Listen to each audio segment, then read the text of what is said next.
horizonte, no canto mais distante lá, a tua mão está.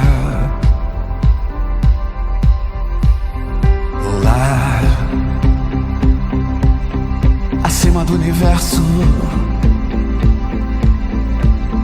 nas linhas de um verso lá, a tua mão está. Se eu for ao céu ou ao mais profundo mar, ali tua mão está, ali tua mão está.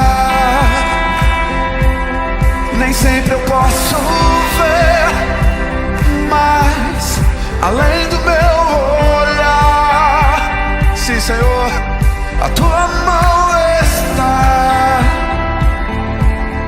a tua mão está. Na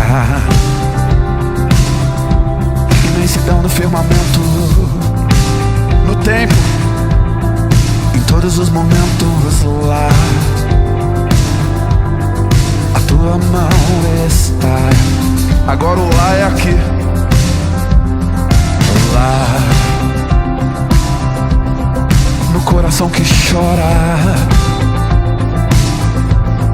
no abraço que consola lá, a tua mão está. Se eu for ao céu ou ao mais profundo mar, sim, Senhor, ali tua mão está, ali tua mão está. Nem sempre eu posso ver, mas além do meu olhar, a tua mão está, a tua mão está. Deus está quando amanhece, Deus está no fim do dia, Deus está, Deus está, conhece tudo, Deus está, e o que preciso nele está, Deus está, e é o meu consolo, Deus está, nossa alegria nele está. Se eu for ao céu ou ao mais profundo mar, cante a ele, ali tua mão está, ali tua mão está. Nem sempre eu posso ver, mas além do meu olhar, a tua mão está,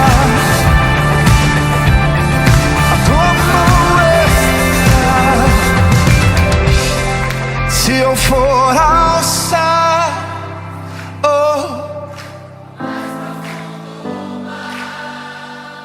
ali, Senhor,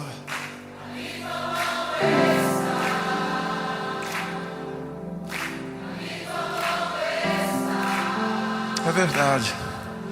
Nem sempre eu posso ver, mas além do meu olhar, a tua mão está,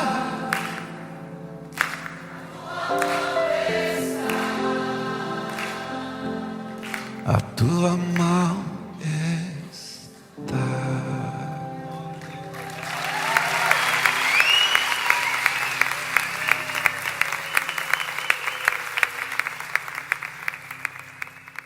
Boa noite, igreja. Muito bom estarmos juntos mais este domingo. Nossa semana ela é tão corrida que muitas vezes a gente esquece que quem tem todo o poder sobre nossas vidas é Deus. Por isso esse momento ele é tão importante. Para a gente iniciar o nosso culto, convido a todos vocês, junto comigo, para a gente olhar para 1 João 4, de 13 a 15, que diz assim: Sabemos que permanecemos nele e ele em nós, porque ele nos deu do seu Espírito. E vimos e testemunhamos que o Pai enviou seu Filho para ser o Salvador do mundo. Se alguém confessa publicamente que Jesus é o Filho de Deus, Deus permanece nele e ele em Deus. Vamos orar? Querido Deus, eu te agradeço por este momento de culto, eu te agradeço porque mais uma vez estamos reunidos em família de Cristo, te agradeço pelo cuidado que o Senhor tem em nossas vidas. Neste momento, Deus, eu te peço que o Senhor esteja tocando os nossos corações com a mensagem que será falada, que o Senhor esteja abrindo as nossas mentes, ó Deus, e que a gente receba da Tua palavra, Deus, para praticarmos em nossa vida, no nosso dia a dia, Senhor, e te adorarmos, ó Deus, que essa seja, de fato, sempre a razão da nossa existência. Em nome de Jesus, amém.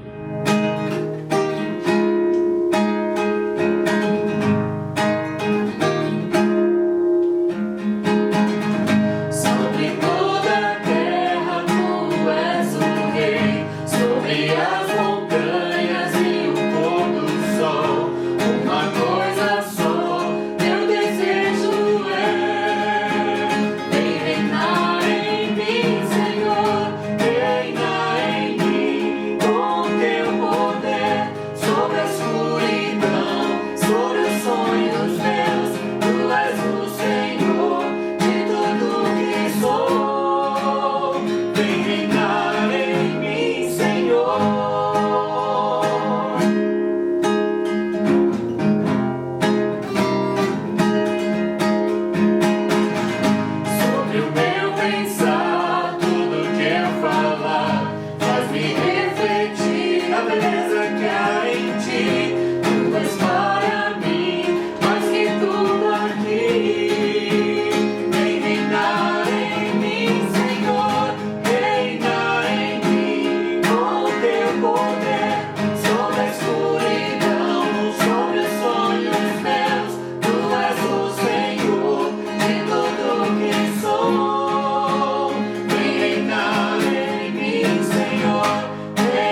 Olá, crianças, tudo bem?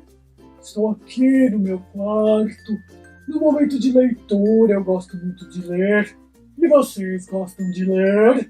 Eu acredito que sim! Como é bom ler, são tantos livros, né? Um monte, fiz uma bagunça aqui hoje. Tem livro até que eu vou indicar para as professoras da Vila aqui para contar história para vocês. São livros muito bons. E eu estou aqui lendo o Marcos para Todos. O pastor Leandro indicou, eu tenho gostado muito, tenho lido, seguido a série, né, para os adultos e Marcos da História para a Vila Gui. Tem sido muito bom. E mais uma vez estou aqui para dizer que em breve estaremos juntos! Com certeza! Até o outro, não sei se vai ser o outro domingo. Não me recordo a minha memória. Já tomei a vacina, estou feliz, porque em breve vamos nos ver. E eu quero muito que vocês acompanhem todas as lições da Vila Gui, adultos e crianças, não é mesmo? Porque é muito bom. Um grande abraço e eu vou me ajeitar aqui para continuar fazendo a minha leitura tão agradável. Daqui a pouco eu mudo de livro. Ai, como é bom ler. Um abraço, crianças. Beijo do vózinho. Ai, que gostoso. Vamos ler.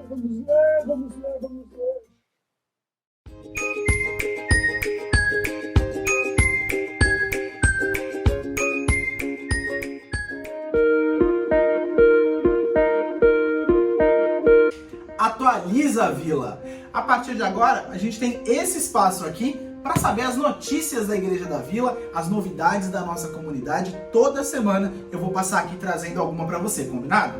Eu queria começar falando sobre os nossos cultos, porque eu sei, a gente não está conseguindo se reunir no mesmo espaço, ficar pessoalmente junto, tomar aquele cafezinho com os irmãos depois que o culto acaba, mas os nossos cultos continuam acontecendo com muito sucesso de forma virtual. Para você ter ideia, a média de visualizações só durante o culto é de 50. Pensando que, assim como eu, talvez você assista com mais pessoas da sua família, muito mais de 50 pessoas estão conectadas ao mesmo tempo assistindo os nossos cultos. Esse conteúdo fica disponível durante a semana, então você consegue assistir de novo, ou outras pessoas conseguem assistir quando quiserem. A média de visualizações de cada um dos nossos cultos ao longo dos 2 primeiros meses desse ano é de 112 visualizações. É muita gente. As nossas redes sociais também estão super ativas, são quase 300 seguidores no nosso canal do YouTube e mais de 1.300 seguidores na nossa página no Facebook. Já pensou se metade desse pessoal acompanhasse o culto com a gente? Bastante gente, né?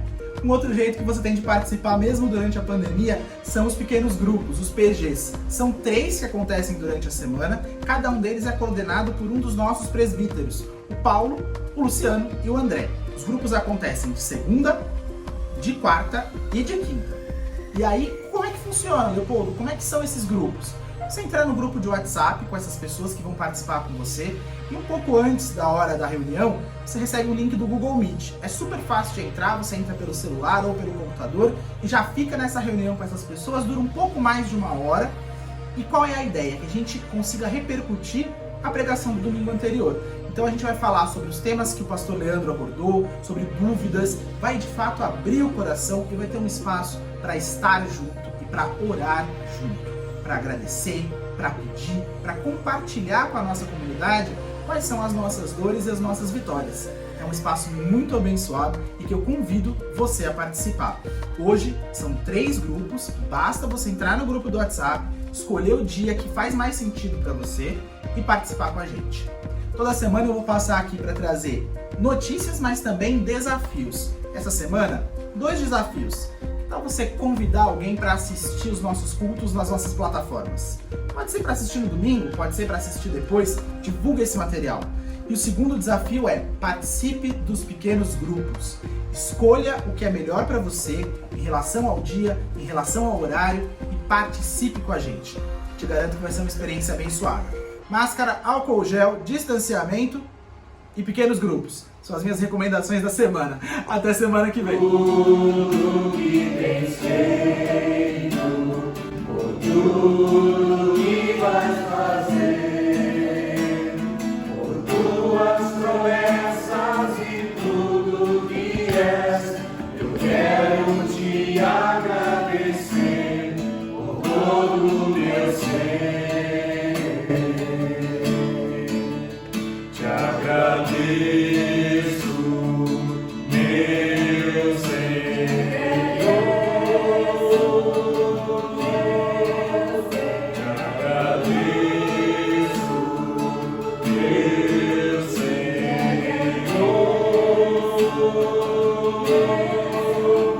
agradeço por me libertar e salvar, por ter morrido em meu lugar, te agradeço.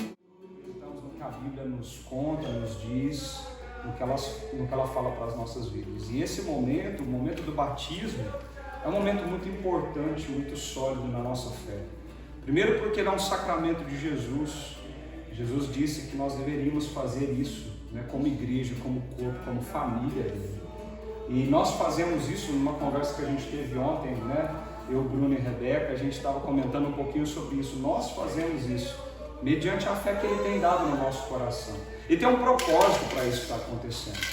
Nós acreditamos que o Gabrielzinho pertence à aliança do Senhor, pertence ao pacto do Senhor, pertence à família do Senhor. E o batismo é o símbolo desse pertencimento.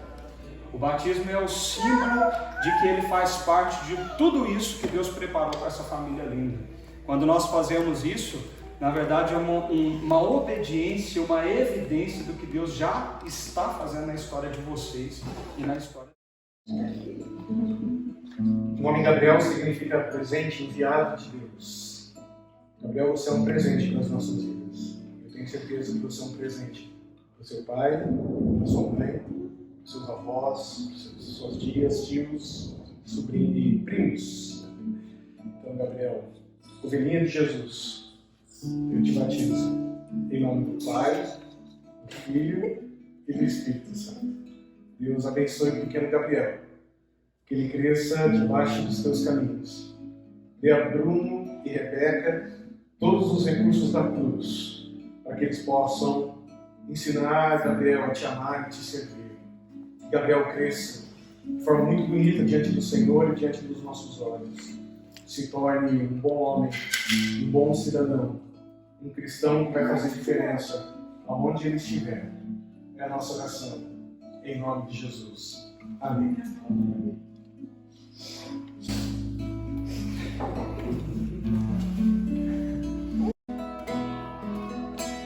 Queremos o teu nome engrandecer e agradecer-te por tua obra em nossas vidas. Confiamos em teu infinito amor, pois só tu és o Deus eterno sobre toda a terra e céu.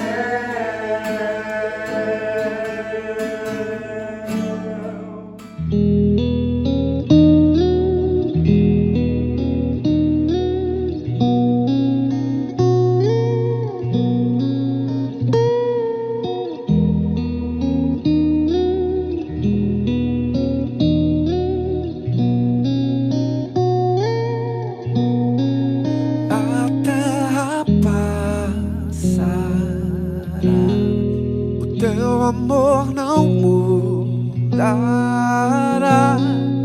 Por tua graça, pedra angular,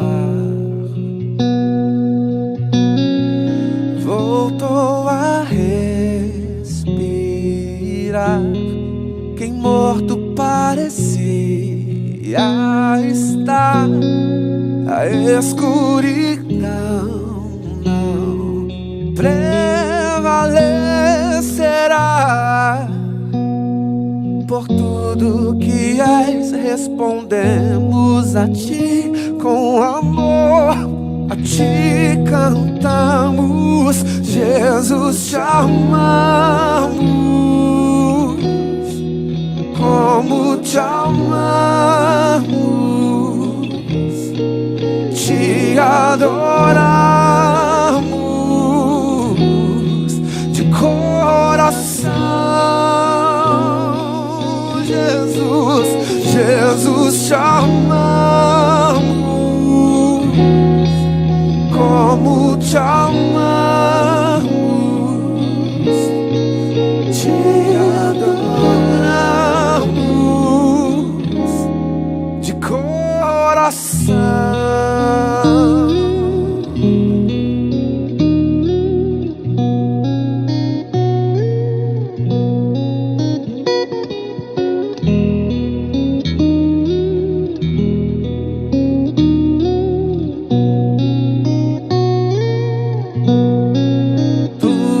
esperanças.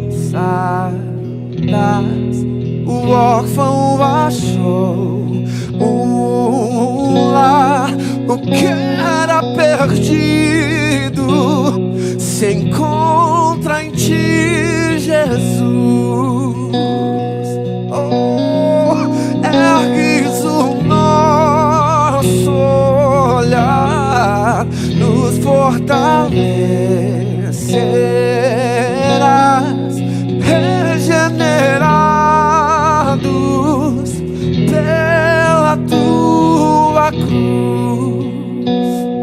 Por tudo que és, respondemos a ti com amor. A ti cantamos, Jesus, te amamos. Como te amamos, te adoramos de coração. Jesus, Jesus, te amamos. Como te amamos, te adoramos de coração, de coração.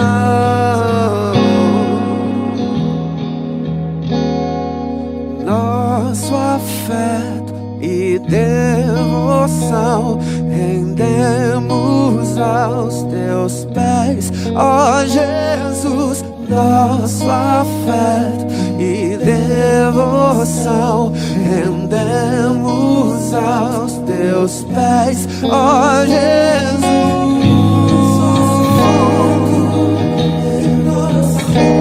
Ó Jesus, ó Jesus, Jesus,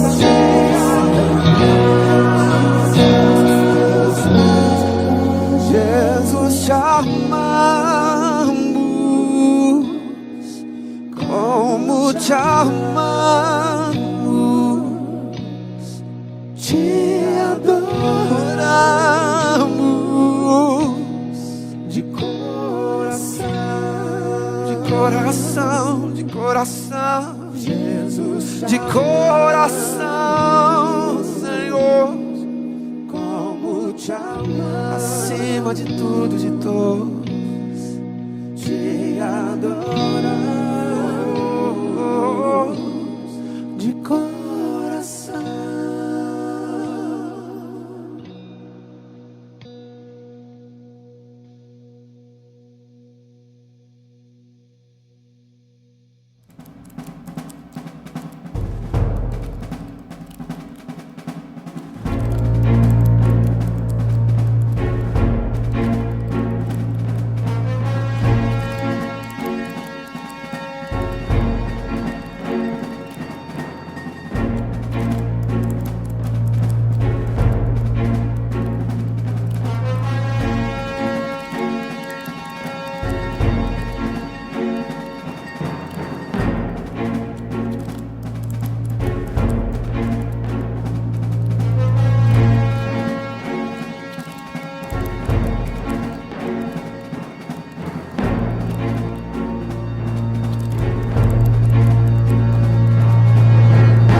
Olá, meus amigos, minhas amigas, meus irmãos. Como é bom a gente poder estar juntos aqui como igreja, a nossa igreja, a Igreja da Vila.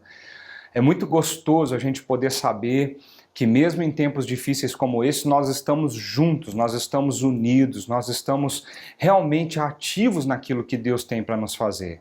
E esse momento, esse espaço que nós temos aqui, toda semana, é um espaço onde Deus fala ao nosso coração e Deus com certeza derrama a sua graça sobre a nossa vida e a vida da nossa família. É muito bom ter você aqui, é muito bom estar com você aqui, é muito bom poder cultuar a Deus, louvar a Jesus, o nosso Senhor, com você. E esse é o espaço que nós reservamos no nosso culto para ouvir aquilo que Deus tem para falar ao nosso coração. É um espaço de extrema importância. E é por isso que eu queria convidar você para colocar o teu coração agora no lugar certo. Uma vez Davi fez uma oração e ele diz: aquieta-te, alma. Um salmo muito bonito que eu gosto, que Davi olha para si mesmo e fala: agora, alma, fica quietinha, porque eu preciso ouvir aquilo que Deus tem para me dizer. Esse é o convite que eu faço para você. Diga para si mesmo: aquieta-se. Somente quando os barulhos do nosso coração são aquietados, nós conseguimos ouvir aquilo que Deus tem para nos dizer. Então, coloque todas as distrações de lado nesse momento. Se concentre naquilo que Jesus tem para nos dizer. E eu tenho certeza que Ele vai falar muito ao teu coração. Vamos fazer assim? Se você puder, feche os seus olhos e nós vamos fazer uma oração. E nós vamos pedir para que Deus esteja conosco nesse momento, que Ele fale profundamente ao nosso coração. Feche os seus olhos. Senhor Jesus, num gesto simples de confiança no Senhor, diante de tudo que o Senhor é para nós, para a nossa igreja, para cada um de nós, nós queremos te pedir, nesse dia, fala conosco, fala ao nosso coração, fala no mais profundo da nossa alma e permita que nós venhamos ouvir aquilo que o Senhor tem para nos dizer. Nós pedimos isso em nome de Jesus. Amém. Amém. Meus amigos, minhas amigas, nós estamos tratando, conversando, nós estamos pensando e refletindo nas últimas semanas sobre essa série de mensagem chamada Os Marcos da História. Nós estamos conversando sobre alguns pontos do Evangelho de Marcos que é muito importante, que relatam as boas novas de Jesus e tudo o que ele significa para nós. Nós estamos lendo o que Marcos escreveu, nós estamos vendo que Jesus se move de ação para ação, para revelar a si mesmo, revelar quem ele é, revelar a sua missão, o que ele veio fazer e como ele está produzindo isso na sua e na minha vida. O Evangelho de Marcos, ele nos coloca diante de um grande desafio. Porque em Marcos, quando nós lemos essa história, nós lemos as boas novas de Jesus, nós lemos o Evangelho, nós entendemos quem Jesus é e nós entendemos o que ele está fazendo na humanidade, na história do ser humano. Não existe possibilidade de ficarmos inertes a isso. E nós temos visto semana após semana que essa história é a nossa história.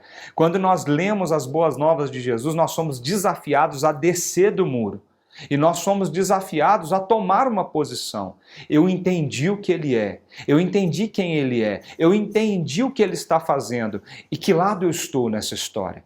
O Evangelho, a história contada por Marcos, nos coloca nessa situação.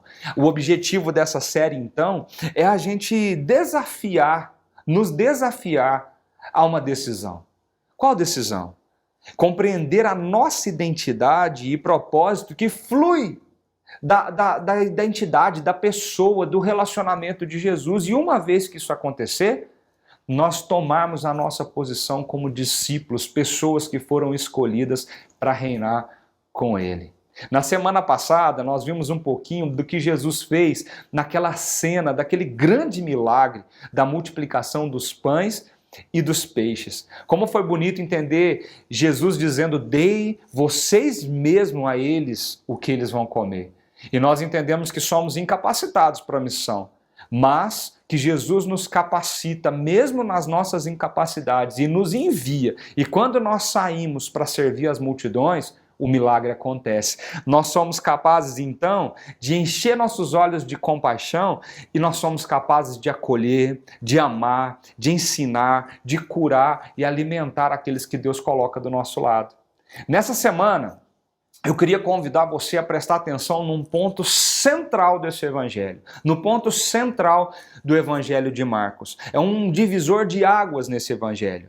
Mesmo diante de tantos desafios, mesmo diante de tantos sinais, mesmo diante de tantos milagres, mesmo diante de tantas coisas que Jesus fez, os discípulos ainda olhavam para ele e talvez tinham uma compreensão um pouco equivocada de quem ele é.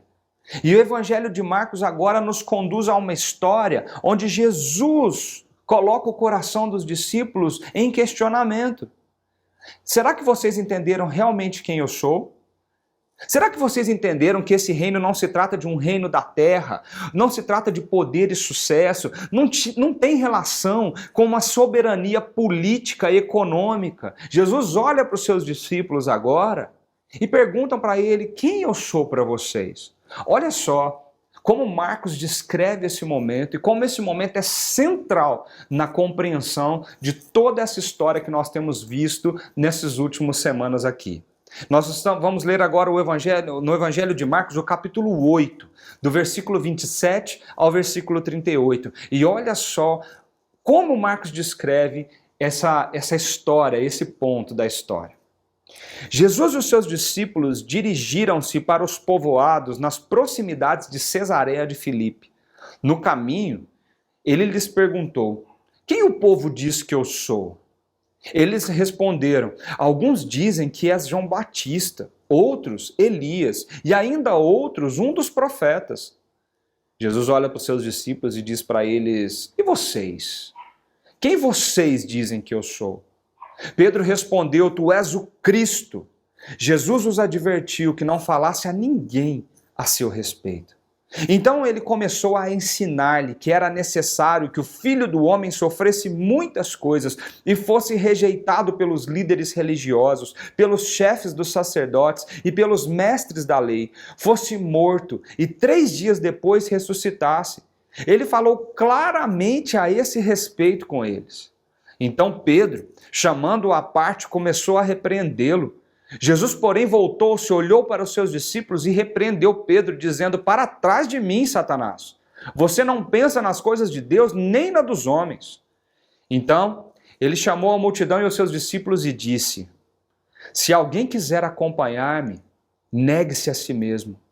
Tome a sua cruz e siga-me. Pois quem quiser salvar a sua vida, a perderá.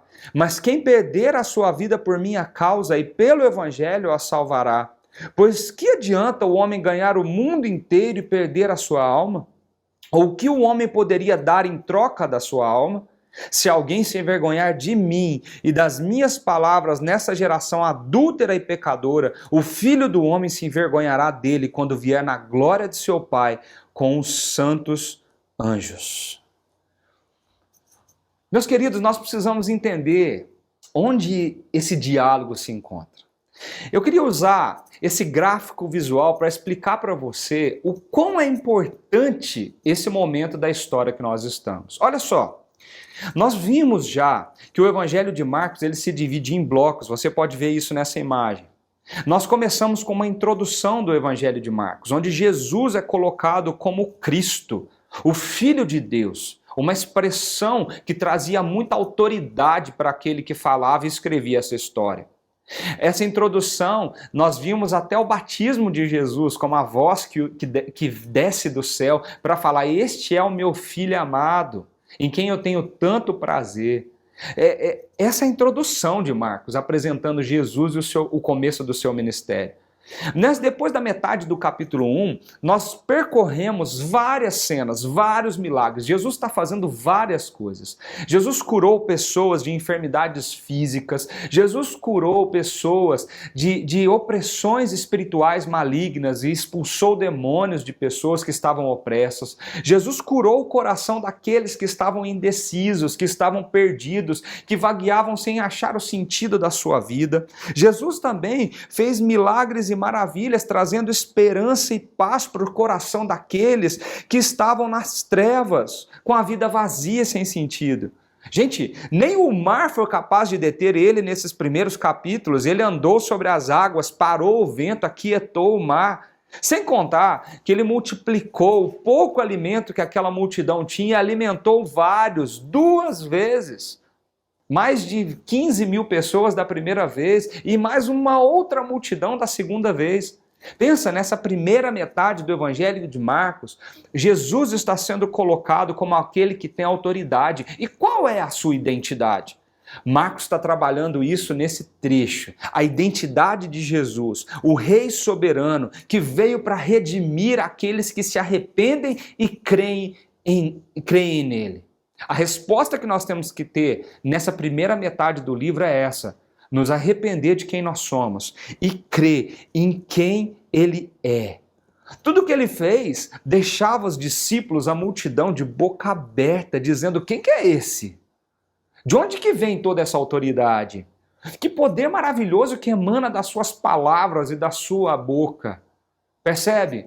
Marcos coletou, Marcos reservou, Marcos escolheu pedaços muito específicos da história para mostrar a identidade de Jesus, quem ele é, para que a gente entendesse ele é o Messias. Ele é o Cristo, ele é o Filho de Deus, ele é aquele prometido que veio para redimir a nossa história, redimir a nossa vida.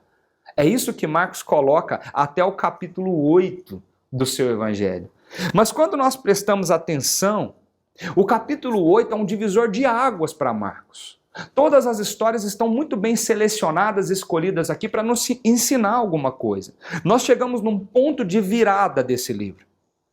Principalmente no que se diz respeito ao versículo 29. O versículo 29 é o versículo que diz assim: e vocês? Quem vocês dizem que eu sou?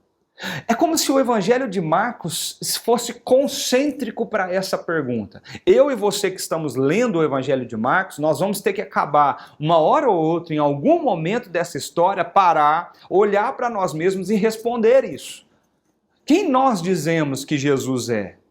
Esse é o ponto de virada, é o turn point da história.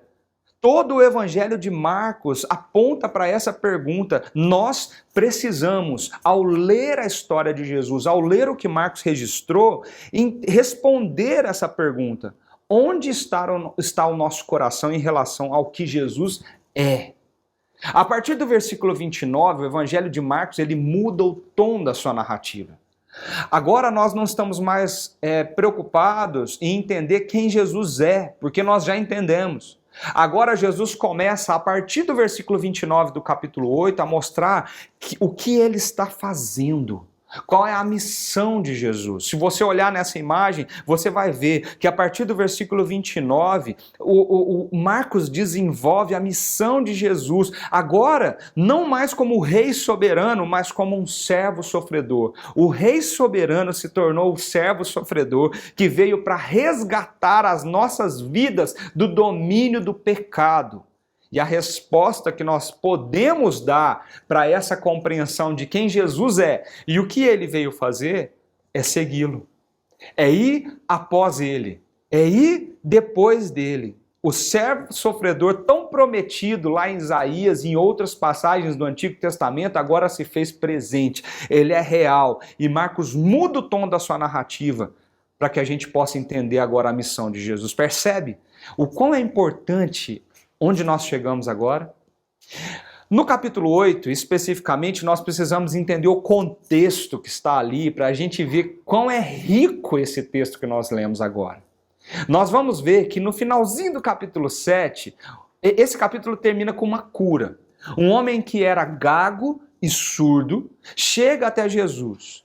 E aquele homem precisava de um milagre. Jesus retira aquele homem do meio da cidade e ele ali cospe nas suas mãos e toca os seus ouvidos e toca a sua língua. E aquele homem imediatamente é curado.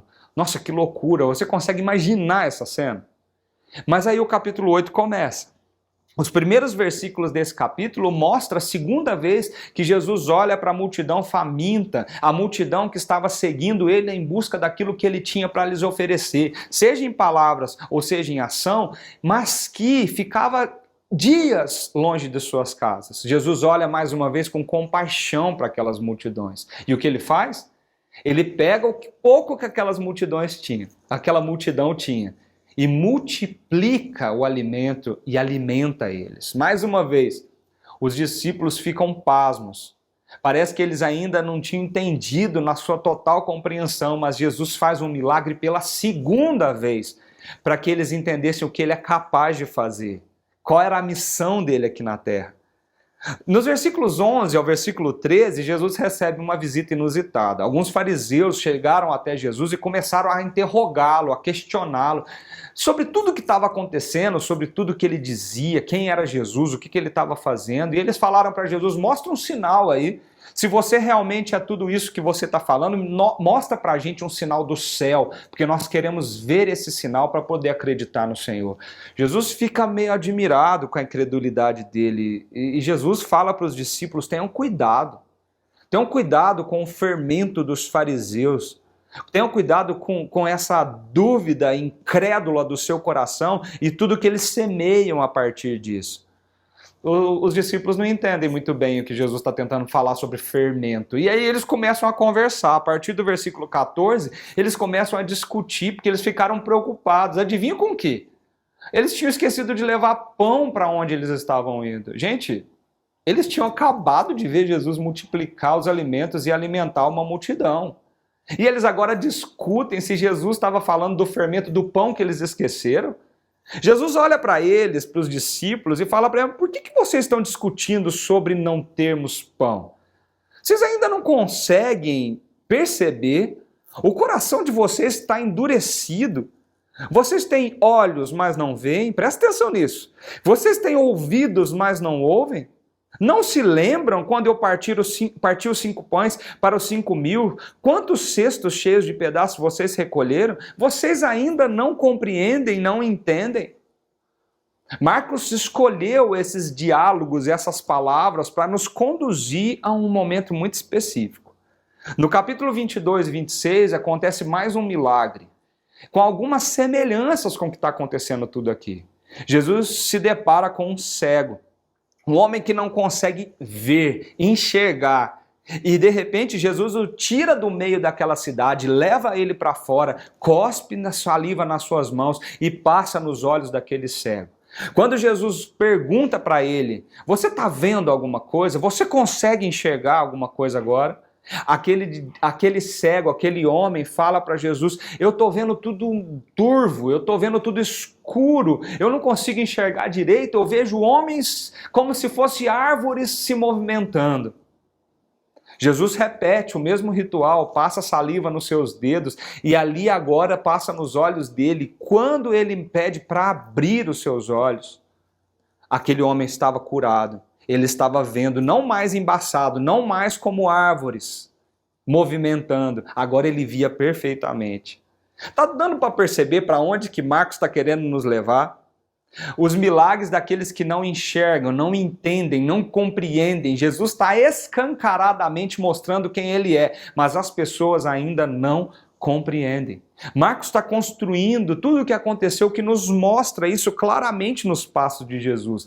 Agora a gente chega no versículo 27. Olha que loucura, gente. Jesus retira os discípulos do meio da multidão. Jesus retirou aquele homem gago do meio da cidade. Jesus retirou o cego do meio da cidade. Agora ele retira os discípulos do meio da multidão. Será que isso tudo está nos dizendo alguma coisa? Se Jesus já fez 2 milagres de pessoas que não conseguiam fazer, ou enxergar, ou ver, ou perceber quem ele era, agora ele estava fazendo um 3º milagre de cura. Jesus tira os discípulos do meio da multidão e ele começa a viajar para uma região chamada Cesareia de Filipe. Gente, mas era longe, era bem longe. Por que será que Jesus foi para tão longe? Ele chama os discípulos para uma conversa crucial, uma conversa importante. Na verdade, gente, um baita de um confronto do coração dos seus discípulos. Jesus tira os discípulos do meio da multidão para ter um papo sério com eles. Eu quero ter uma conversa entre eu e vocês agora. Olha só como que foi essa conversa. Vamos ver de novo esses versículos. No caminho, ele lhes perguntou: quem o povo diz que eu sou? E eles responderam: alguns dizem que é João Batista, outros Elias e ainda outros um dos profetas. Mas e vocês? Quem vocês dizem que eu sou? E Pedro responde: tu és o Cristo. Tu és o Cristo. Gente, vamos abrir um parêntese aqui. Eu queria que a gente aprendesse uma coisa logo de cara nesse texto. Se nós temos Jesus como o nosso mestre, o nosso Senhor, o nosso Salvador, o nosso modelo de vida, nós queremos nos parecer com Ele, não é isso? Nós precisamos aprender com as coisas que Ele faz. E eu não sei se você percebe aqui, mas ele já está nos ensinando alguma coisa. Jesus nos ensina a importância de conversas cruciais na nossa vida. Jesus não saía, não fugia, não se omitia dos momentos que ele precisava sentar com as pessoas, olhar nos olhos das pessoas e conversar sério. Jesus não se omitia disso, Jesus não tinha medo, Jesus não fugia desse tipo de conversa. Tem gente que foge desse tipo de conversa. Quando é para conversar sério, quando é para confrontar, aquelas perguntas que você sabe que vai mexer com as pessoas ou com a pessoa, a nossa tendência é fugir. A nossa tendência é deixar isso para lá. Não deixa para depois, vamos arrastando isso para frente. Jesus não fazia isso. Isso nos ensina muito. Porque quando Jesus tinha uma coisa séria para conversar com alguém, ele fazia. E quando ele fazia do jeito certo, e nós precisamos aprender que jeito é esse. Se você olhar para esse texto, Jesus tem alguns movimentos que nos ensinam muito. Primeiro, confronte no particular. Presta atenção como Jesus fez isso. Ele estava no meio da multidão com seus discípulos, ele podia muito bem, como ele já fez outras vezes, sentar ali e conversar com eles e falar assim, gente, deixa eu entender uma coisa aqui, vocês já entenderam quem eu sou? Não.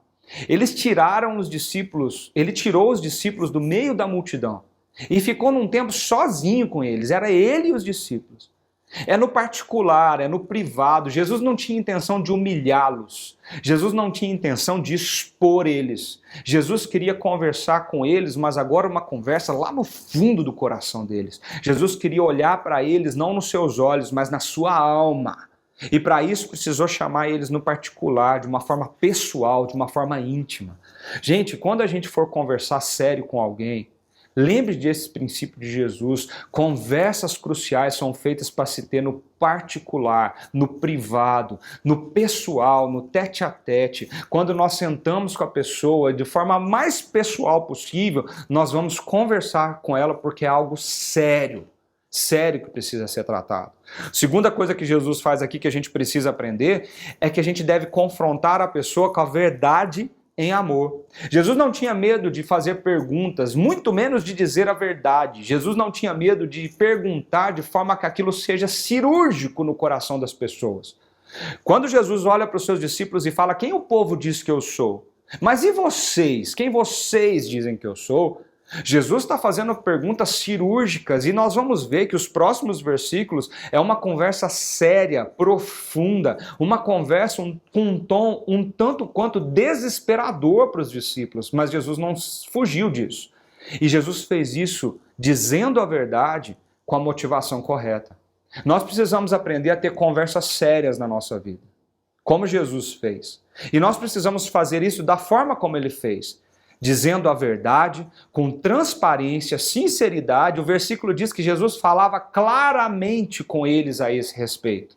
Ou seja, nós precisamos ser francos, claros, sinceros, mas, cuidado, ninguém vai cometer nenhum sincericídio aqui. Nós não precisamos machucar o outro, porque a nossa intenção não é humilhar, não é expor. A nossa intenção é dizer a verdade em amor. Porque a intenção de Jesus, e aí traz o terceiro movimento de Jesus para que a gente aprenda isso, nessa conversa crucial, é levar cada um daqueles discípulos mais perto dele, mais perto para ele, mais perto de quem ele era. A verdadeira conversa que diz a verdade em amor é uma conversa que leva aquela pessoa para perto de Jesus, não se esqueça disso. Você que é pai, você que é mãe, toda e qualquer conversa crucial, toda conversa séria que você vai ter com seus filhos, a intenção, a motivação não é descarregar sua ira sobre eles, mas sim dizer a verdade, levando eles em amor para perto de Jesus. Maridos, quando vocês forem conversar com as suas esposas, esposas, quando forem conversar com seus amigos, com seu marido, amigos, quando forem conversar uns com os outros. Gente, a verdade tem que ser dita, mas em amor, de uma forma que nós somos conduzidos para mais perto de Jesus. Nós já vimos aqui nas semanas que se passaram que verdadeiros amigos são aqueles que nos levam para perto de Cristo. E Jesus nos ensinou isso muito bem, olha o que ele fez. Gente, mas pensa comigo, agora pensa comigo. Jesus não fugia de conversa séria, ok? Nós precisamos aprender a ter essas conversas também. Mas agora pensa, por que Jesus leva os seus discípulos para tão distante do trajeto normal ao redor ali do Mar da Galileia para conversar isso com eles. Eu não sei se você sabe, mas a Cesareia de Filipe era um caminho longo, difícil. Nas estradas hoje, modernas ali da região, levaria de 1h30 a 2 horas de carro para chegar de onde Jesus estava até Cesareia de Filipe. Mas Jesus tinha uma intenção quando estava fazendo isso, Jesus tinha um propósito disso. E é melhor nós pensarmos sobre isso. É melhor nós pararmos um pouco para pensar sobre a seriedade dessa conversa, a seriedade desse diálogo que Jesus teve com os discípulos, porque esse não é somente o ponto divisor do Evangelho de Marcos. Esse também é um ponto divisor da nossa vida. A resposta que nós hoje damos a essa pergunta pode dividir a sua vida, pode transformar a sua vida, pode mudar a sua realidade. A questão aqui, a grande questão é que os discípulos, embora tivessem tanto tempo com ele, eram familiares a ele, tinham intimidade com ele, eram próximos dele. Parece que eles ainda não tinham entendido de fato, com profundidade, quem Jesus era. Eles ainda não tinham compreendido a missão de Jesus aqui na terra. Jesus precisava retirá-los para começar a instruí-los sobre isso, porque senão eles também seriam ovelhas sem pastor. Lembra da semana passada? Gente, todo mundo ali aguardava o Messias. O governo era altamente opressor. Roma foi um governo opressor. Os cristãos sofriam na mão de Roma, mas antes de Jesus, os judeus sofriam na mão de Roma. Naquela época de Jesus, um governador que acabava com eles, o rei Herodes Antipas, ele era sanguinário, ele era maldoso, ele era prepotente, arrogante, um rei que deixava os judeus num estado de opressão terrível. O que eles queriam? Eles queriam ver as profecias do Antigo Testamento se cumprindo e o Messias chegando, para que Antipas, o Herodes, fosse tirado do seu trono e o grande Messias governasse no lugar dele. Era isso que eles queriam. Todos aguardavam esse Messias. Todos aguardavam esse homem que chegaria para mudar a história da nação de Israel. E todo mundo que ansiava por esse dia, por esse momento, eles esperavam que o Messias fizesse pelo menos 3 coisas. Presta atenção, o quanto era perigoso afirmar que Jesus era o Messias. Eles esperavam primeiro que o Messias iria reconstruir e purificar o templo. Quando o Messias chegar, o templo vai ser purificado, o templo vai ser reconstruído e nós teremos o centro de toda adoração de novo nesse local. O Messias iria derrotar, segunda coisa, o Messias iria derrotar o inimigo que estava ameaçando o povo de Deus. O Messias iria chegar com todos, seja romanos ou seja qualquer gentio, que estivesse ameaçando o povo de Deus de alguma forma, política, economicamente, socialmente, religiosamente, não importa. E iria destruir esse povo. Terceira coisa, o Messias iria estabelecer a justiça de Deus. O Messias sentaria agora no trono e reinaria em justiça, paz e amor. Esse poder que colocaria o caos, tiraria Israel da lama que ele se meteu e colocaria paz no meio do caos de tudo que estava acontecendo. Era isso que eles tinham no seu coração. Eles olhavam para Jesus, gente, e eles esperavam um rei. Eles olhavam para Jesus e achavam que esse rei tinha chegado. Eles olhavam para Jesus e falavam assim, esse é o nosso Messias. Daqui a pouco ele entra em Jerusalém, daqui a pouco ele chega no palácio, daqui a pouco ele tira Herodes do trono dele e ele senta ali. E aí nós vamos viver esse reino de paz, de justiça, de amor, nós, judeus. Gente, era isso que eles queriam. Eu não sei se você está vendo, se vocês estão conseguindo perceber o quanto é bonito a construção da Bíblia. O capítulo 8 nos mostra como um paralelo a cura que vem antes desse diálogo e a cura que Jesus está fazendo no coração dos discípulos agora, percebe? Jesus cura um homem cego que não conseguia enxergar, mas Jesus cura ele de uma forma muito específica, você viu isso? Jesus tem poder e fez isso várias vezes de curar aquele homem de uma vez só. Simplesmente dizer, enxerga, e aquele homem começa a enxergar. Mas por quê, gente? Eu sempre me perguntava isso na minha adolescência. Por quê? Por que Jesus vai, esfrega a coisa no olho daquele homem começa a enxergar tudo embaçado, ele olha aquele monte de vulto andando, fala, nossa, parece um monte de árvore andando. Ele não está enxergando direito. Ele não está compreendendo o que ele está vendo. Percebe isso? Agora Marcos conta esse diálogo dos discípulos.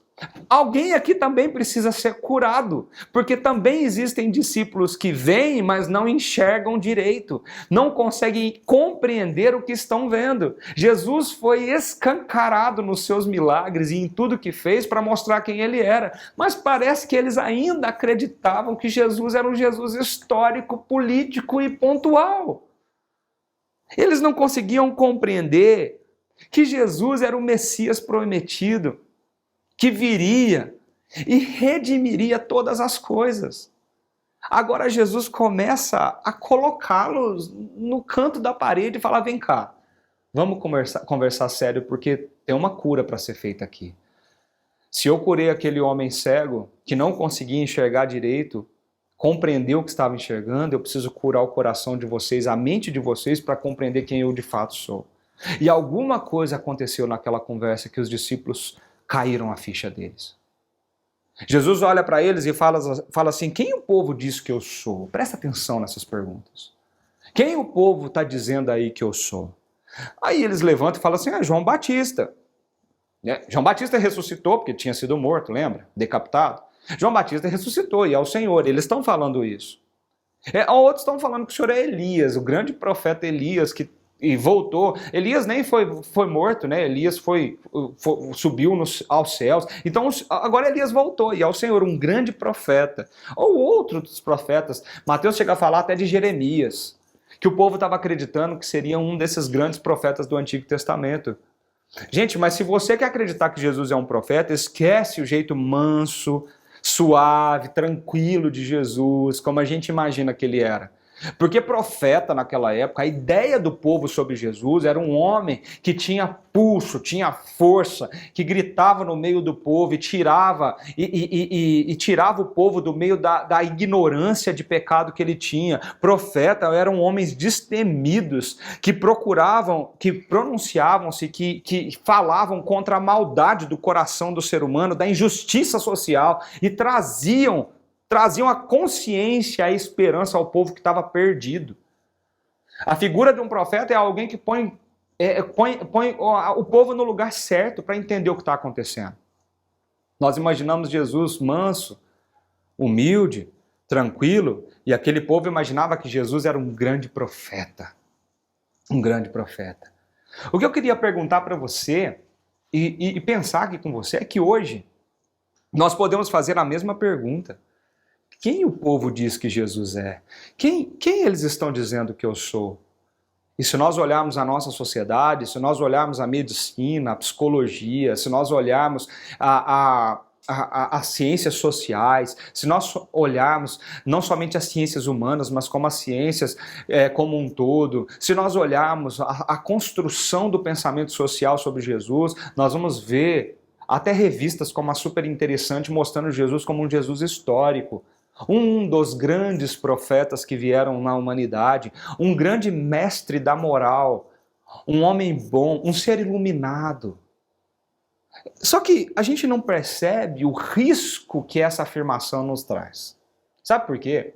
Porque quando nós falamos que Jesus é um profeta, é um cara bom, uma pessoa que veio aqui e falou coisas muito legais, nós podemos dar a nossa opinião sobre o que Jesus foi, mas sem nenhum compromisso com essa opinião. Tá bom, eu acredito que ele estava por aí e fez muita coisa legal, mas ele lá e eu aqui. Percebe isso? Percebe o que está acontecendo aqui? Hoje ainda, na nossa sociedade, as pessoas afirmam Jesus é um grande profeta, como Maomé foi, como Buda foi, como outros grandes homens da sociedade foram. Eu não preciso me comprometer com ele. Eu só preciso ter minha opinião a respeito dele. Olha o perigo que nós estamos correndo. Quem o povo está dizendo que Jesus é? Quem eles estão afirmando que Jesus é? Quantos artigos, quantas revistas, quantas entrevistas, quantos programas de televisão nós já vimos, quantos filmes tentam mostrar a opinião sobre quem Jesus é, uma opinião descompromissada com ele, uma opinião que não leva a fazer absolutamente nada, que não muda nada na sua vida, porque na verdade é um mero conhecimento de que um dia um homem chamado Jesus veio aqui na terra, fez algumas coisas boas e assim, a história fala, ele morreu numa cruz. Percebe? Era isso que Jesus estava querendo fazer os seus discípulos refletirem. Aí ele volta para eles agora e faz uma segunda pergunta e diz assim, ok, o povo está dizendo isso, mas eu quero entender o que vocês dizem que eu sou. E vocês? Quem vocês dizem que eu sou? Gente, para tudo, porque essa pergunta precisa fazer algo no seu coração. Essa pergunta, a resposta dela define quem nós somos. A resposta a essa pergunta define como nós vivemos. Se você não souber com clareza quem é Jesus na sua vida, se você não sabe responder essa pergunta, você está perdido na questão mais importante da sua alma. Se você não discerne claramente quem é Jesus, meu amigo, minha amiga, você não pode ser considerado um cristão. Somente cristãos genuínos e verdadeiros sabem responder essa pergunta. Porque o cristianismo é muito mais, gente, do que um conjunto de doutrinas. O cristianismo é muito mais do que um conjunto de regras. O cristianismo é muito mais que palavras. O cristianismo é uma pessoa. O cristianismo tem a ver com a pessoa de Cristo. Ele é o centro, o eixo, a base, o alvo, a fonte de toda a vida. Ou nós confiamos nele e sabemos quem ele é, ou nós estamos perdidos naquilo que nós chamamos de cristianismo. Percebe isso? Percebe o que está acontecendo aqui? Percebe o que Jesus está fazendo aqui? Jesus está olhando para os seus discípulos e dizendo para eles quem vocês dizem que eu sou. Quem vocês acreditam que eu sou? Nós precisamos pensar nessa pergunta. Nós precisamos pensar na resposta que nós temos para ela. Porque nós podemos ter uma opinião formada por Jesus, sobre Jesus, mas mesmo tendo uma opinião formada sobre Jesus, nós podemos não ter nenhum compromisso com a resposta sobre essa pergunta. Você pode dizer, Jesus é um cara legal, eu gosto de ouvir o que ele tem para me falar, eu sou simpatizante com o cristianismo porque Jesus sempre fala coisas que agradam o meu coração. Essa parte aqui eu gosto, essa aqui nem tanto. Você pode dizer, Jesus foi um cara de amor, um cara de luz, mas você não se compromete com ele. Você não quer nada com ele. Você não vive a sua vida com ele.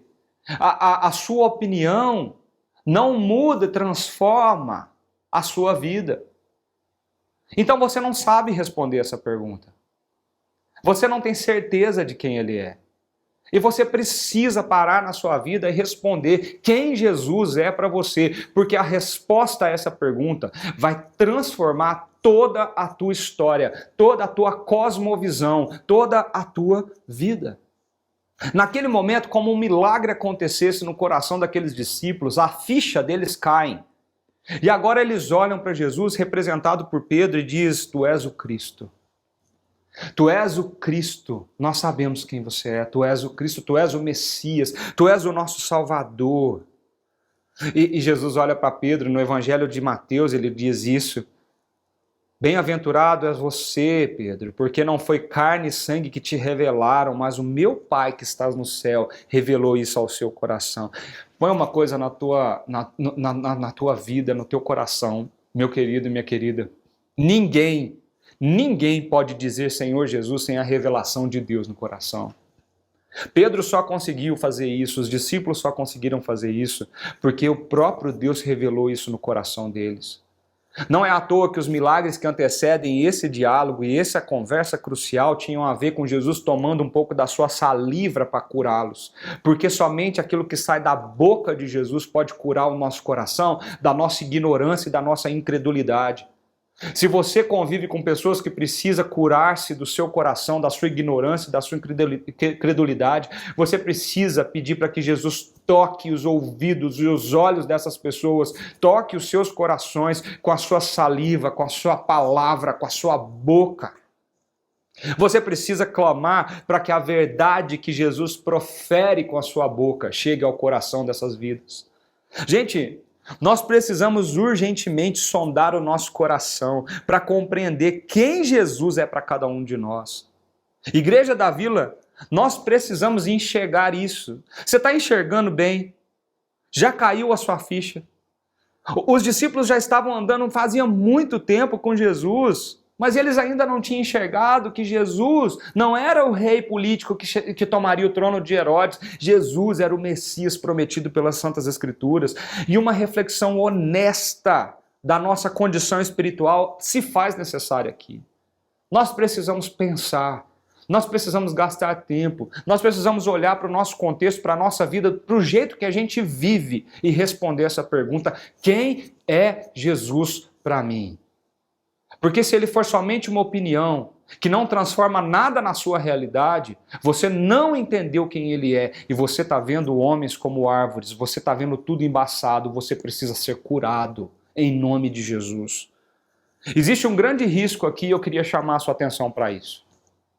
Quando nós vemos esse diálogo, quando nós vemos esses milagres acontecendo, existe um risco, o risco da autossuficiência resultante da familiaridade. E esse risco nos afeta. Nós somos tão familiarizados com Jesus, com a história dele, com o Evangelho, nós ouvimos isso tantas vezes, que nós achamos que nós já sabemos tudo, que nós temos todo o conhecimento, que nós não precisamos aprender mais nada. Parece que eu já sei. Cruz, eu já sei. Túmulo vazio, eu também já sei. Quantas Páscoas eu já passei na igreja, quantos natais eu vivi na igreja, ouvindo sobre a estrela de Belém, o nascimento de Jesus, e nós começamos a banalizar o Evangelho, fazendo dele fraco, como se fosse possível. Nós começamos a fazer o nosso coração se sentir cauterizado e seduzido por um monte de outras coisas que tentam tomar o lugar dessa história que mudou a nossa vida. Jesus deixa de ser o grande salvador da nossa vida para se tornar uma lenda, um mito, uma história como a Super Interessante conta, uma história como os livros de história contam. Quem é Jesus para você? Cuidado, meu amigo, minha irmã, minha amiga, meu irmão. Nós que nascemos na igreja praticamente, nós corremos um sério risco de afirmar que nós acreditamos que Jesus existiu, que ele morreu na cruz. Mas, gente, somente afirmar isso, somente dizer isso não é suficiente. A Bíblia fala que nós precisamos confessar com a nossa boca e crer com o nosso coração. E coração na Bíblia é quando nós cremos com tudo aquilo que nós somos e tudo aquilo que nós temos. Toda a nossa vida está envolvida nessa resposta. Você precisa aprender a responder quem é Jesus para você, ou sua vida perderá todo o sentido, ou você estará cego, ainda vendo vultos, árvores andando por aí e não entendendo nada. Cuidado, porque quando nós estamos muito familiarizados com essa história, nós corremos o risco de transformá-la num mero protocolo na nossa vida, numa mera afirmação, numa mera opinião que não nos leva a nos comprometer com nada. Mas olha o que ele faz aqui nesse texto. Quando o milagre acontece, os discípulos afirmam: o Senhor é o Messias, é como se ele falasse: ok, então agora que vocês entenderam quem eu sou, eu preciso contar para vocês que tipo de Messias é esse que eu sou. O que eu vou fazer daqui para frente? Qual é a minha missão então? E aí ele abre nos versículos 34 a 38 um discurso duro com aqueles homens. Olha o que ele diz. Então ele começou a ensinar-lhes que era necessário que o Filho do Homem sofresse muitas coisas e fosse rejeitado pelos líderes religiosos, pelos chefes dos sacerdotes e pelos mestres da lei. Fosse morto e 3 dias depois ressuscitasse. Ele falou claramente a esse respeito com eles. Gente, vocês entenderam o que eu sou, agora vocês precisam entender o que eu vou fazer.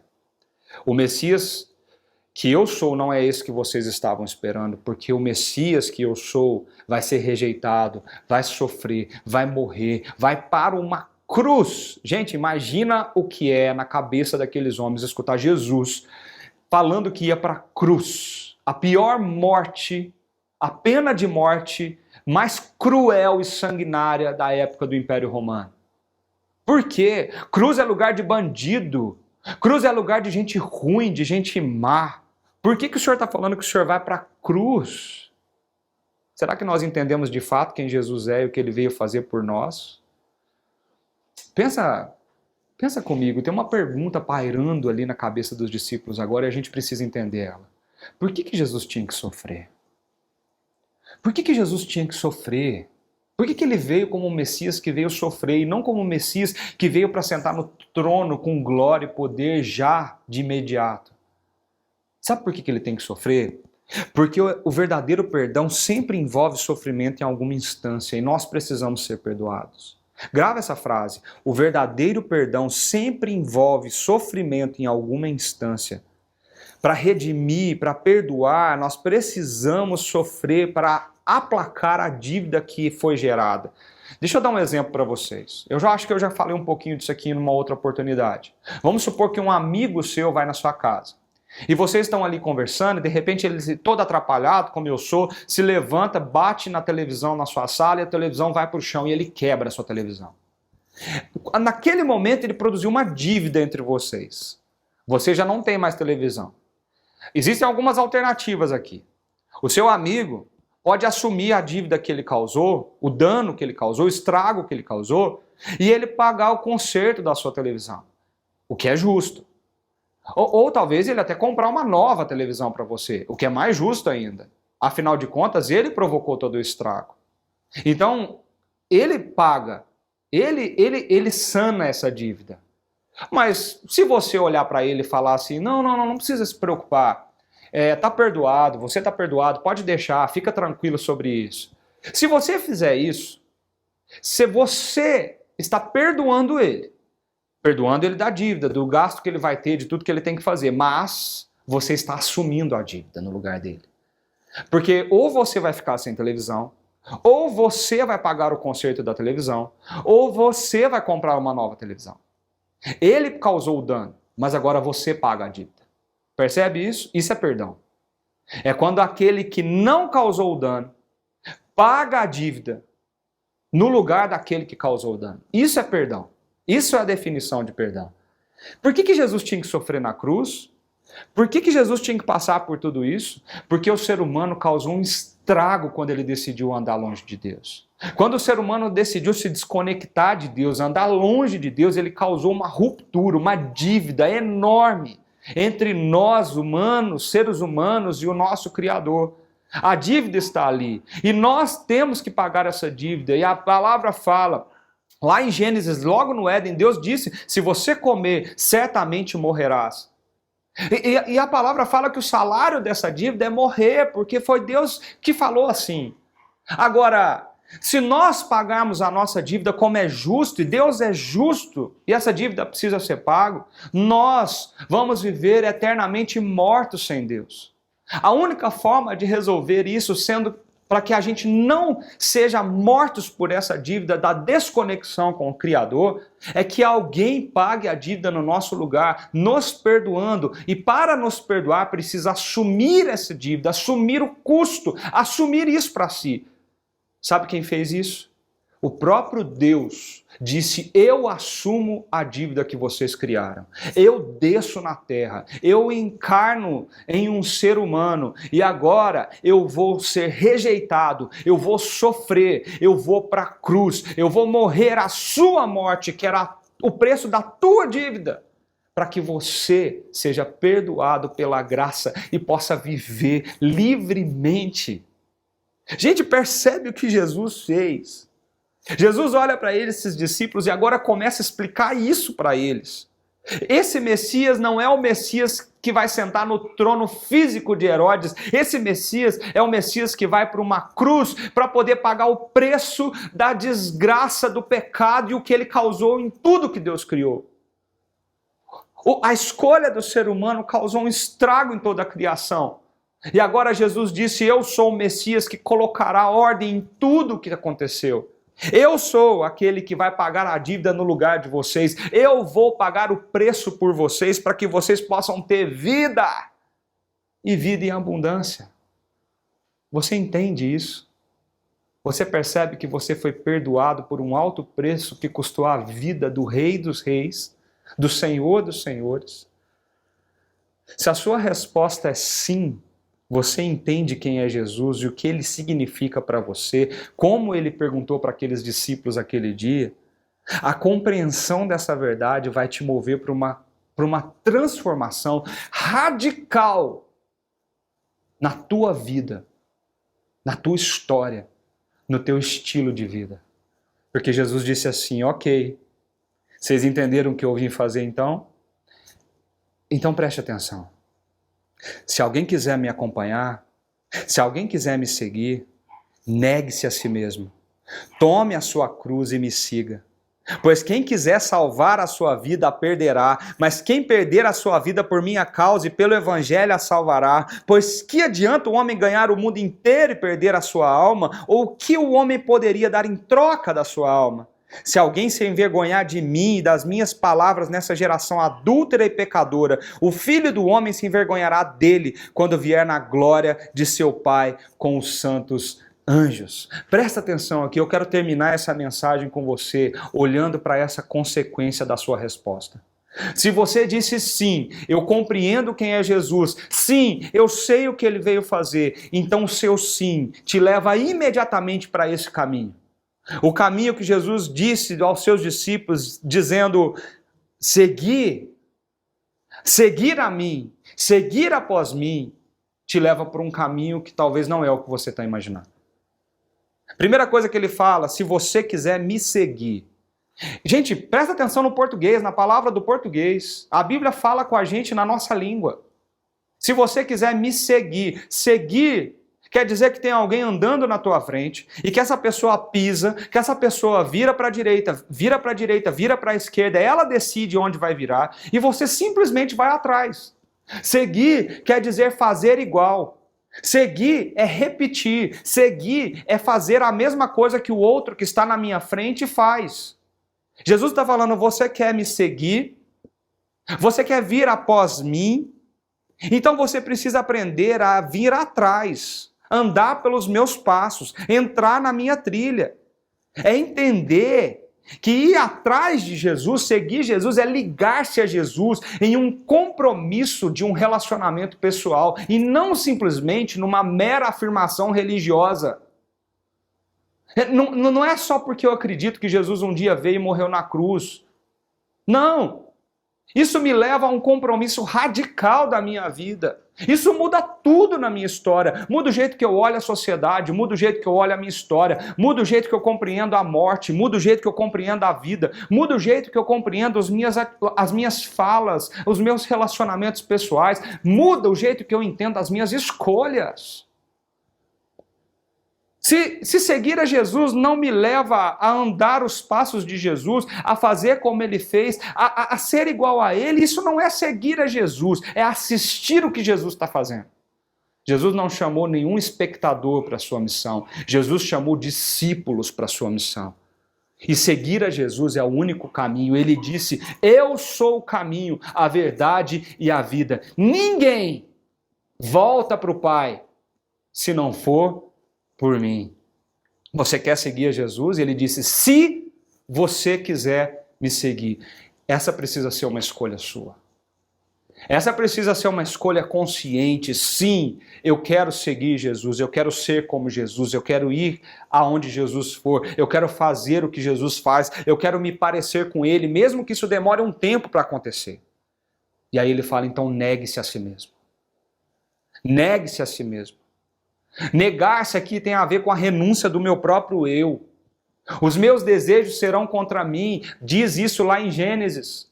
Os meus desejos serão contra mim o tempo inteiro por causa do pecado. O pecado distorceu toda o meu ser. Hoje eu desejo coisas que Deus não quer que eu deseje, porque os meus desejos são contra o meu coração. O seu desejo vai te enganar. Ele vai dizer para você que a fama, o sucesso, a riqueza, o poder, o prazer, a autonomia, o reconhecimento, tudo isso vai fazer de você alguém melhor, alguém maior, alguém que é inteiro, que é completo. Se você correr atrás dessas coisas, você vai ter tudo e você vai ceder aos seus desejos se você não souber responder essa pergunta. Negar-se a si mesmo é quando eu tenho desejo dentro do meu coração.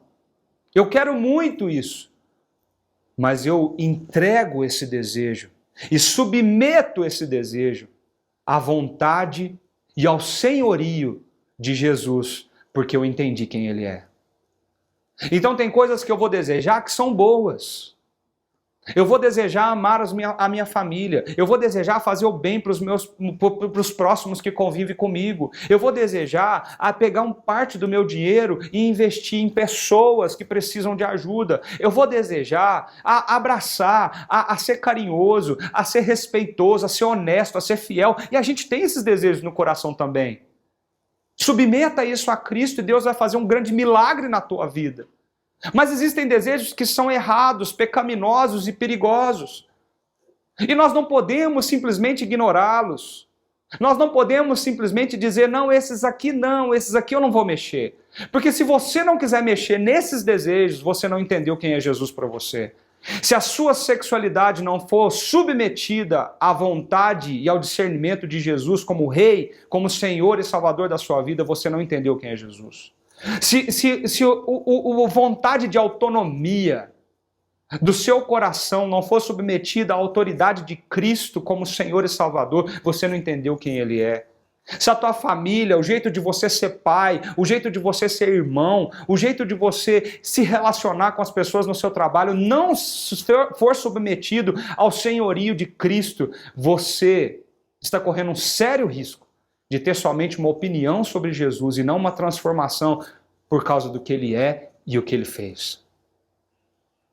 Negar-se a si mesmo é ter consciência de que o nosso coração vai desejar coisas que são certas e coisas que são erradas. E negar-se a si mesmo é olhar para essas coisas e dizer, isso é da vontade de Deus, é assim que Deus quer, é assim que Deus deseja para mim, somente se for, eu irei agir assim. Isso é negar-se a si mesmo. Isso vai exigir esforço. Isso vai exigir dedicação. Gente, Lucas usa uma palavra que para mim faz muita diferença nesse texto, porque ele fala assim, você vai ter que então negar-se a si mesmo e diariamente fazer isso. Porque todo dia você vai ter alguma coisa no seu coração que você vai ter que dizer, não, isso não está certo. Eu não posso falar mal daquela pessoa porque isso é contra a vontade de Deus. Eu não posso mentir porque isso é contra a vontade de Deus. Eu não posso sentir esse desejo sexual no meu coração porque isso é contra a vontade de Deus. Eu não posso olhar para aquela pessoa com esse tipo de olhar porque isso não é da vontade de Deus. E você vai ter que lutar bravamente no teu coração contra esse tipo de coisa. Mas a palavra fala que Ele está com você. E Ele vai te ajudar. Quando nós compreendemos quem é Jesus, automaticamente, negar-se a si mesmo torna-se algo tão claro para nós, que nós vivemos isso no dia a dia, às vezes nem percebendo. Ele diz, se você quer vir após mim, então negue-se a si mesmo. Tome a sua cruz e me siga. Gente, tomar a tua cruz aqui não quer dizer que você tem que aguentar o marido que Deus te deu, a doença que você tem no seu corpo. Eu tenho que aguentar, essa é a minha cruz. Eu tenho que aguentar a mulher que fala na minha cabeça, aquela amiga chata que eu não consigo suportar. E tem gente que fala que cruz é isso. Gente, isso não é cruz. Isso são escolhas. Isso são decisões. Cruz, tomar a tua cruz, é você lutar todo dia para negar os desejos do seu próprio eu, do seu egoísta coração, e você submeter tudo isso a Jesus. E dizer todo dia para você, eu não sou dono de mim mesmo. Eu passei o volante para Jesus, quem dirige esse carro é Ele. Ele decide se vai para a direita, para a esquerda, eu simplesmente vou com Ele. Eu saio para ir trabalhar e eu vou fazer o meu melhor no meu trabalho, confiando que o meu trabalho foi Deus que me deu para que ele cumpra a missão dele naquele lugar. Eu sou somente discípulo que vai e serve a multidão. Gente, percebe o que Jesus está fazendo aqui? Percebe o que Jesus está fazendo aqui com os discípulos? Cuidado! Cuidado, gente! Cuidado com o seu coração! Não busca a felicidade sem Deus, nem a salvação fora de Cristo, muito menos a satisfação da sua vida em coisas materiais e terrenas. Jesus está falando, você quer vir após mim? Então negue-se a si mesmo. Toma a tua cruz todo dia e me segue. Se você entendeu quem Jesus é, o Senhor das nossas vidas, o Deus que desceu na terra para redimir a humanidade, morrendo numa cruz. Se você entendeu isso, você entendeu o que ele está fazendo para perdoar os nossos pecados e a grande dívida que nós temos com Deus, o Criador. Ele morreu naquela cruz, assumindo a dívida sobre ele e nos deixando livres pela sua graça e pelo seu amor.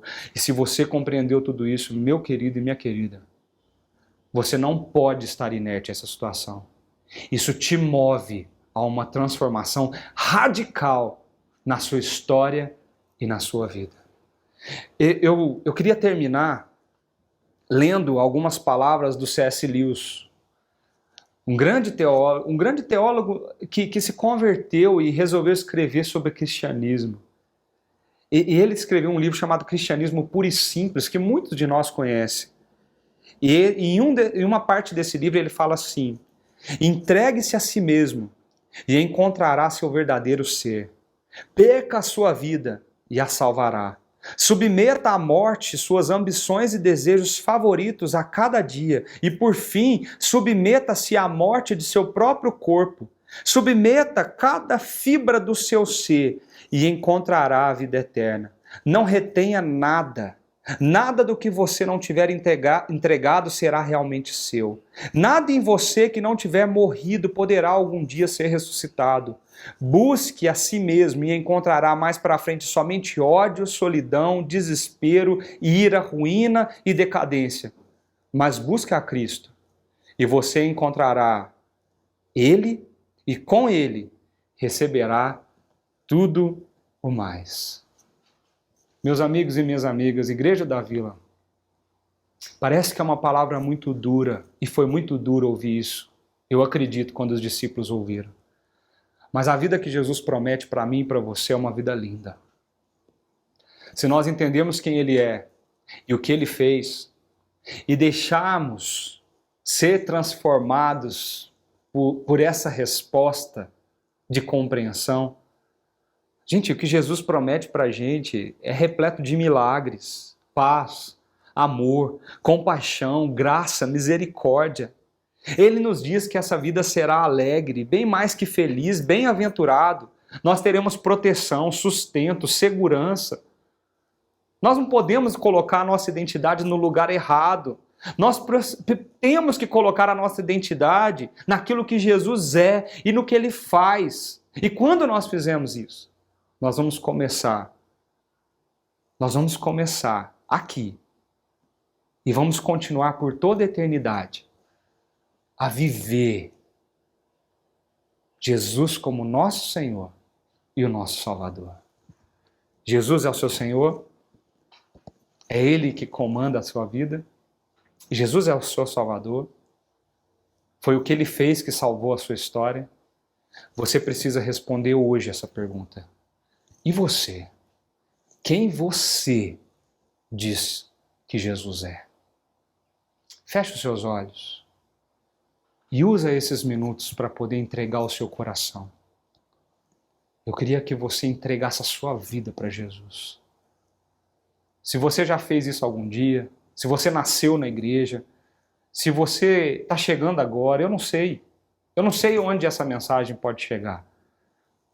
Mas feche os seus olhos e ouça Jesus te perguntando: e você? Quem eu sou para você? E esse momento, faça dessa música linda e maravilhosa uma oração para a tua vida, dizendo ao Rei dos Reis: eu consagro tudo o que eu sou, porque eu entendi quem Jesus é para mim. Faça esse momento uma oração no teu coração.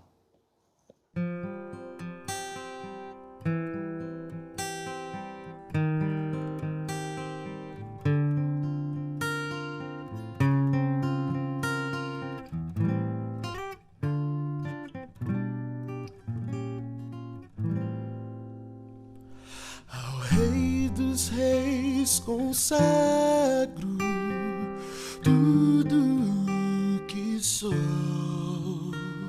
de gratos louvores transborda o meu coração.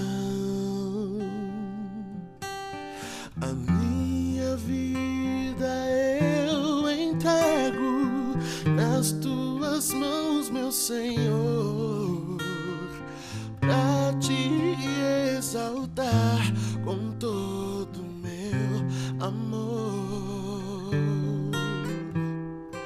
Eu te louvarei conforme a tua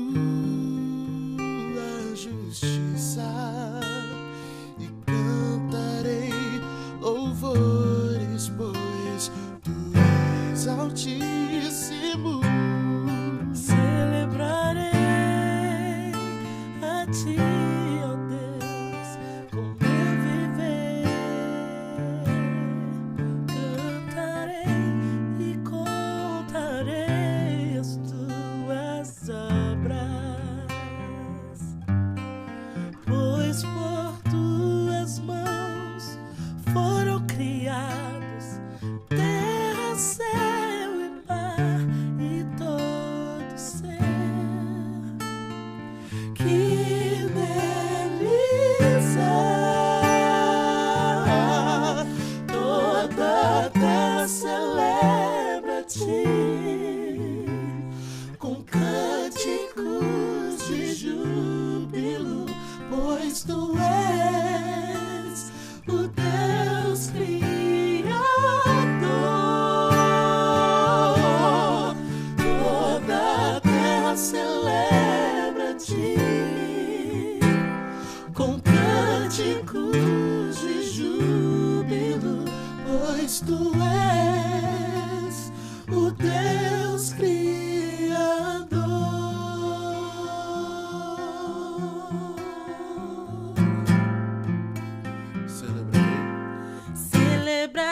Celebrarei a ti, ó Deus, com meu viver. Cantarei, contarei as tuas obras, pois por tuas mãos foram criados terra, céu e mar e todo ser que neles há. Toda a terra celebra a ti com cânticos de júbilo, pois tu és o Deus Criador. Toda a terra celebra a ti com cânticos de júbilo, pois tu és o Deus Criador.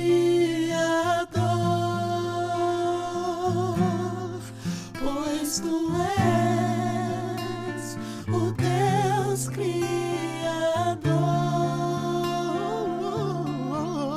Pois tu és o Deus Criador.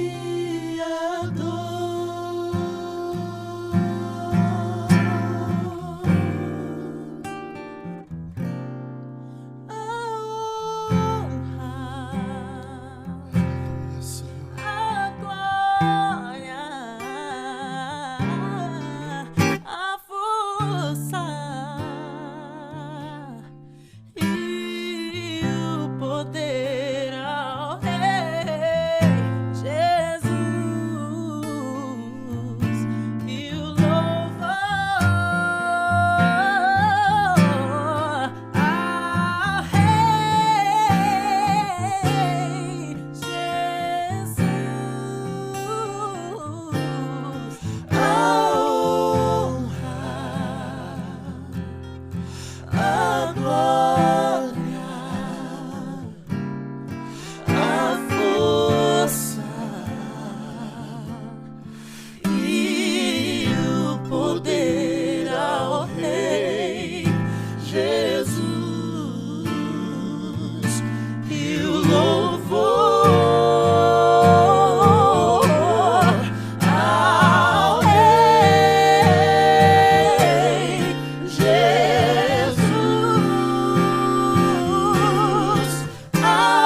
poder ao Rei Jesus e o louvor ao Rei Jesus.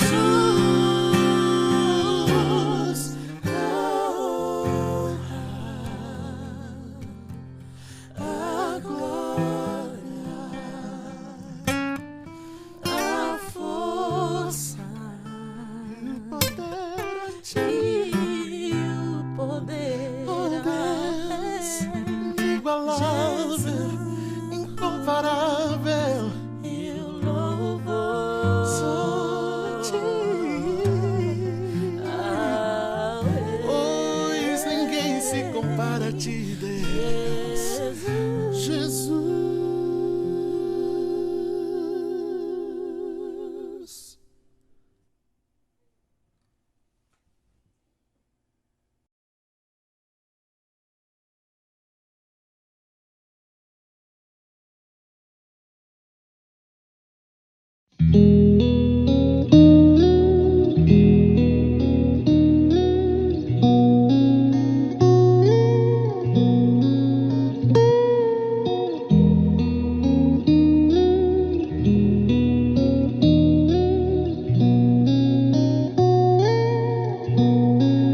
A terra passará,